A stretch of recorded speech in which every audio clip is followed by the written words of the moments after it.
This is the Rysel EDR CF carbon gravel bike, to give it its full name, which is something I'm only going to do once in this video because it's a bit of a mouthful. It's a relatively affordable gravel bike with a full carbon frame set, and on paper it looks like really good value for money. I'm going to talk you through what makes this bike good and where I think its designers might very slightly have missed the mark. I'm also going to talk generally about why you might make certain spec choices in gravel bikes and compare it to recent ones I've ridden, including Specialized Diverge and the Canyon Grail. If you're already a die-hard BikeRadar fan, why not give us a cheeky little like now? And if you're new to the channel, subscribe at the end of the video, hit that little bell icon and you'll get notified every time we upload something excellent like this. This bike costs £1,900 in the UK or €2,000. It's a full carbon frame set, it's got Shimano GRX components, both drivetrain and brakes, and GRX wheels, and everything else on it is in-house finishing kit. On the face of it, a huge amount of value for your money. This frame weighs a claimed 1,020 grams and the fork it comes with is a claimed 340 grams. So we're talking pretty respectable numbers for what is ostensibly a budget carbon bike. It's a very tidy looking bike. It's got this nice gold fade thing going on. It has internal cabling, not fully integrated like a super expensive super bike, but it is very neatly done, very acceptable for the money. In terms of standards, it's very normal as well. It's got through axles front and rear, a press fit bottom bracket, flat mount disc brakes, as you would hope on a modern road/gravel bike. Again, nothing too surprising. The frame has some nice organic curves. It's got quite unusual shaped seat stays that really splay out massively, and as far as I can tell, that's mostly an aesthetic thing, but they look nice and a bit different. The tyre clearance is not super large. This bike comes with 38mm tyres and there's room for slightly bigger, but you're not going to be fitting mountain bike adjacent rubber to this. I'll get into this more when I'm riding this bike, but the geometry numbers of the Rysel are more in the ballpark of kind of old school cyclocross or even road bikes than they are necessarily in kind of progressive modern gravel bike. And that is a big part of what makes this bike the way it is. This is a size medium bike. It's got a reach figure of 379mm and a stack of 561, which in gravel bike terms is probably at the more slightly aggressive racy end of things, but it's not crazy aggressive. This bike's numbers wouldn't look that out of place on a road bike. The head angle is 72 degrees, the seat angle is 73.5. Remember, this is a medium frame we're talking about. That's kind of a running theme throughout with the Rysel. While some gravel bikes are moving more and more to a mountain bike influenced thing of going long reach, short stem, wide bars, the Rysel is more traditional. While the reach figure is unsurprising, it's 379 remember, the top tube is 545mm. That front centre measurement on this bike is not that long, and that means that most of you will be running a longer stem. It comes with a 110 as standard on a medium. The reason gravel bike designers have been tending to move towards that longer reach, shorter stem mountain bike style approach is that it's an easier way to create a more predictable, forgiving bike for riding off-road. Increasing that front centre measurement also helps with toe clearance. This bike does have some toe overlap, for instance. It's not necessarily an issue, but it could catch you out at very low speeds, or if you had fitted some mudguards, although this bike doesn't have mudguard mounts, so that's less likely. Stretching the bike out obviously has the side effect of increasing the wheelbase, which might be a good thing if you're after a more stable, predictable ride. On the other hand, some people don't like a bike that spans two counties. This has a wheelbase of 1,010mm, which for the category is not long, but it's not super short either. A final detail to highlight is this seat post, which is a 31.6 post, so the larger of the two more common sizes. Great many bikes these days come with a 27.2 skinnier post, which generally speaking will make the back end more comfortable. Not totally sure why Rysel has opted for the larger post. It could be that you might want to fit a dropper post to this bike, but realistically, I don't think many people buying this are going to put a dropper on it. This bike's spec is really its key selling point, and what you're getting here is a full suite of Shimano GRX gravel-specific components from various different levels in the hierarchy.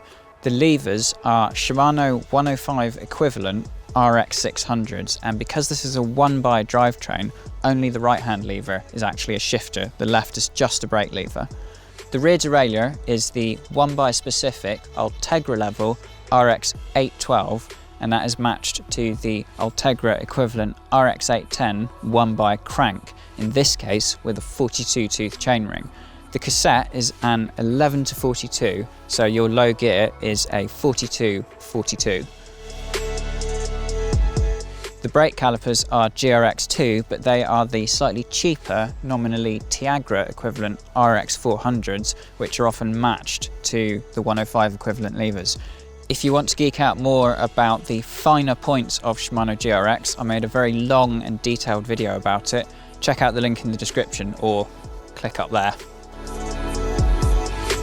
The wheels are Shimano GRX again. They are very bog standard but nicely made aluminium clinchers with an internal width of 21mm, which, while not super wide by gravel standards, is very well suited to slightly larger tyres.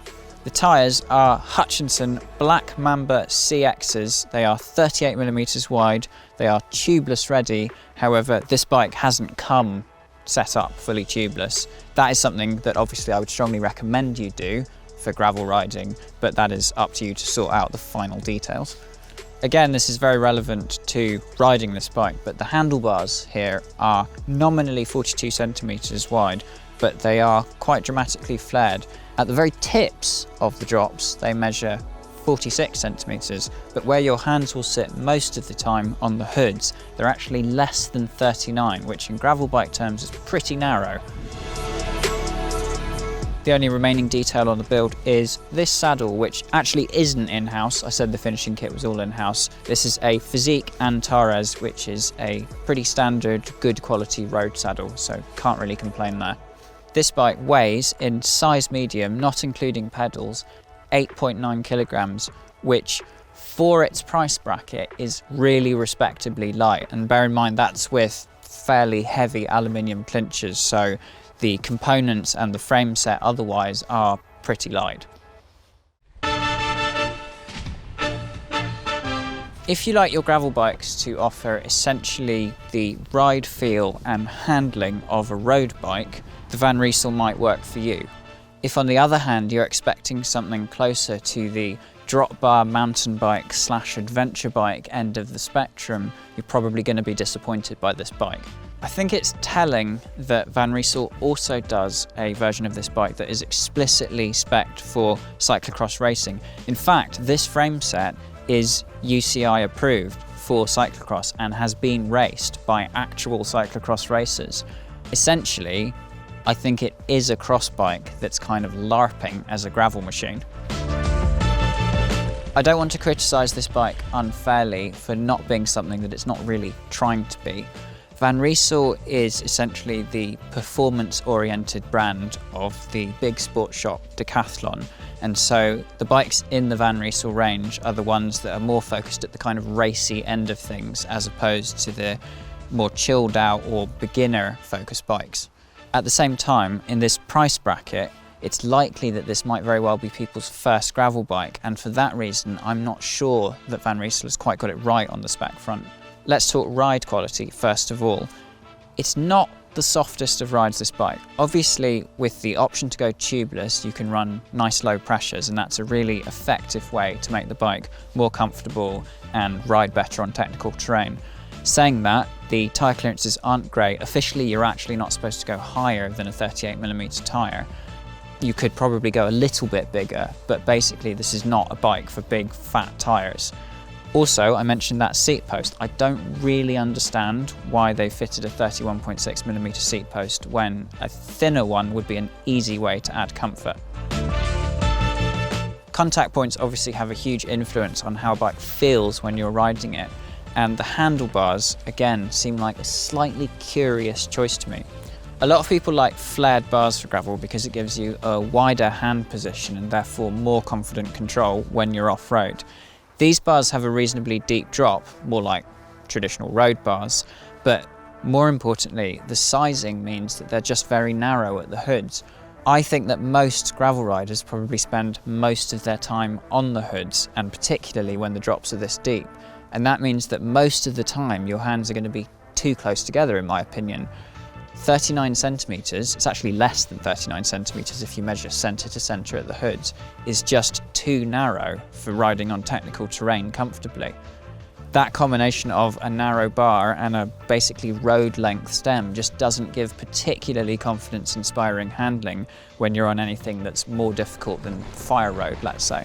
One thing I do like about these bars is that the tops are slightly swept, which if you're pootling up a climb is quite nice because it puts less strain on your wrist. That's a feature that I'd like to see on basically all road handlebars, but only some of them have it.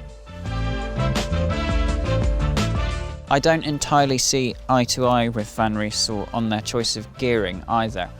I talked about this at some length in my GRX review that I mentioned earlier, but I think that for a versatile gravel bike that's going to spend time both on-road and off-road, GRX's current offering is better suited to 2x gearing rather than the 1x drivetrain fitted here. That's simply because it gives you a bigger spread of gears while not compromising on the spacing between the gears. The combination of an 11-42 cassette and a 42 tooth chainring is enough for general messing about in the woods, but it's not generous at the low end. If you're thinking of carrying anything, a lot of you are probably going to fit bar bags or seat bags to this bike for your trendy bike packing type adventures. You may find that that's just not a low enough gear for hauling yourself up steep inclines.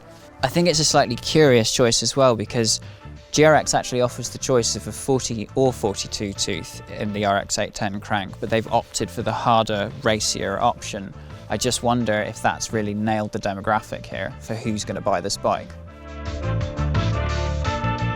Leaving all that stuff aside, GRX is as excellent as ever. The shifting is very, very good. The brakes are excellent. The one thing that is noticeable about this 1x setup is that when you're in your easiest gear and the chain is at its most extreme angle, it's a little bit noisy, but it's not terrible by any stretch. I don't want you to think that this is a terrible bike because it's not. When you're on it and in the mood to go fast, it's a willing partner because it has a nice stiff frame, it is quite light overall.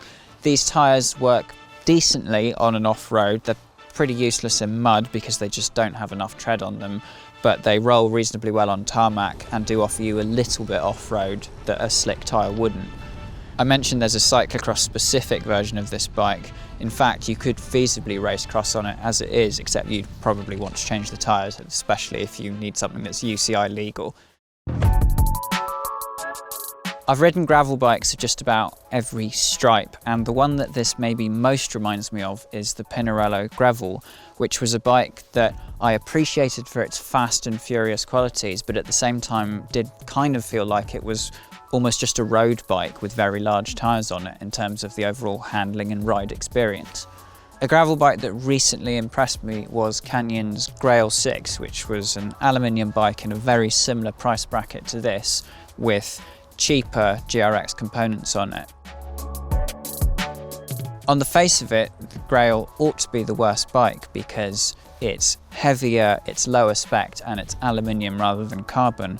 But in terms of achieving that goal of versatility, the Grail definitely does a better job than this. It's not one thing, but it does fundamentally come down to the design of the frame set. The Grail is a more comfortable bike, and it also has geometry that's a bit more progressive, with that combination of a longer front centre and a shorter stem, and bars that I think are better suited to the task. You can narrow the gap with the Van Rysel by fitting a different set of handlebars, for example, but ultimately I don't think that the Van Rysel is as good a bicycle as the Grail. Another favourite of mine is the Specialized Diverge, which has very progressive geometry and throws a Future Shock into the mix, which is actual suspension for the front end. Again, that's a bike that is much more confidence-inspiring off-road than this one. We're all buying gravel bikes for slightly different reasons. For some people, gravel is that American ideal of great expanses of dirt road. For others, it's almost replacing a mountain bike. Or for people like me, it's something that really is about versatility. So a bike that is enjoyable on tarmac, but also enjoyable when you're out in the woods like this.